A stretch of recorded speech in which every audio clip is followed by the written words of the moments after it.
Hello, and welcome to Part 4 of the demonstration for the Emergent Collaboration Project.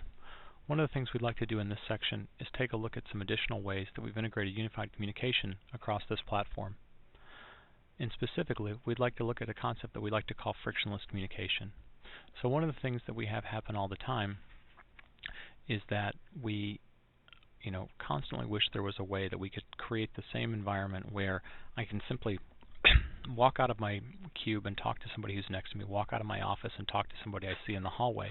But that's often very difficult to do in a distributed environment, especially if we're in different buildings or in different countries for that matter. So we wanted to take a look at how do we go about doing that in a manner that would try and be as simple as possible. So one of the things that we'll take a look at is we created not only the platform, but also a very simple desktop tool, Java-based desktop tool that we call a core desktop.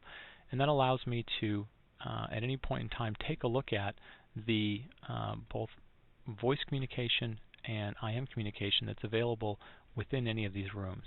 So, for example, I'm here in the telepresence room, and I've been working on some telepresence activities. And I decide, okay, well, I see somebody over there in core. Let me go take a look. I see this person show up. I see somebody in core. Let me go take a look who that is. And I notice that it's Doug Walker. And Doug's available via voice and chat.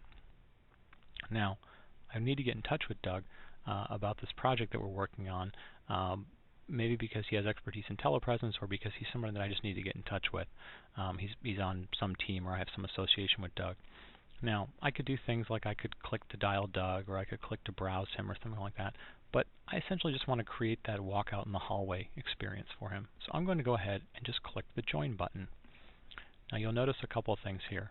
The first thing that you'll notice is I am immediately moved to the same space as Doug. And so there is no navigation to get there. I'm just immediately moved to him. I'm immediately joined with Doug. The next thing that you'll notice is that I'm immediately moved in this client, dynamically synchronized with there.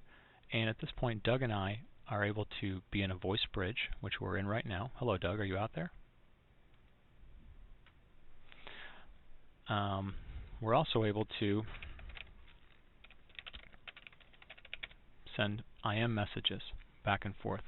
Now, this could work fine as an individual private thing, but it also would work if there were a number of other people logged into the system. So if there are 15 or 20 people, they're all going to be dynamically logged into the voice bridge.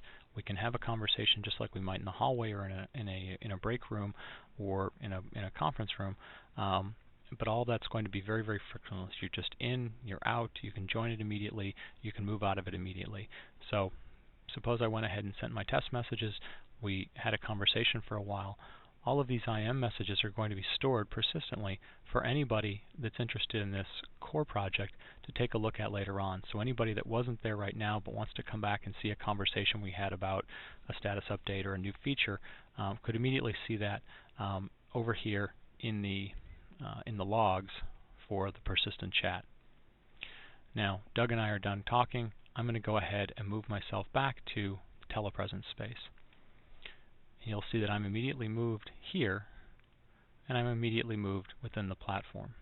So the ability to create frictionless voice, persistent chat, persistent IM across the platform and easily move to any space anytime I see anybody that I want to interact with that's live, that is built into the platform. Try and make it as frictionless as possible to interact with the people that I need to collaborate with.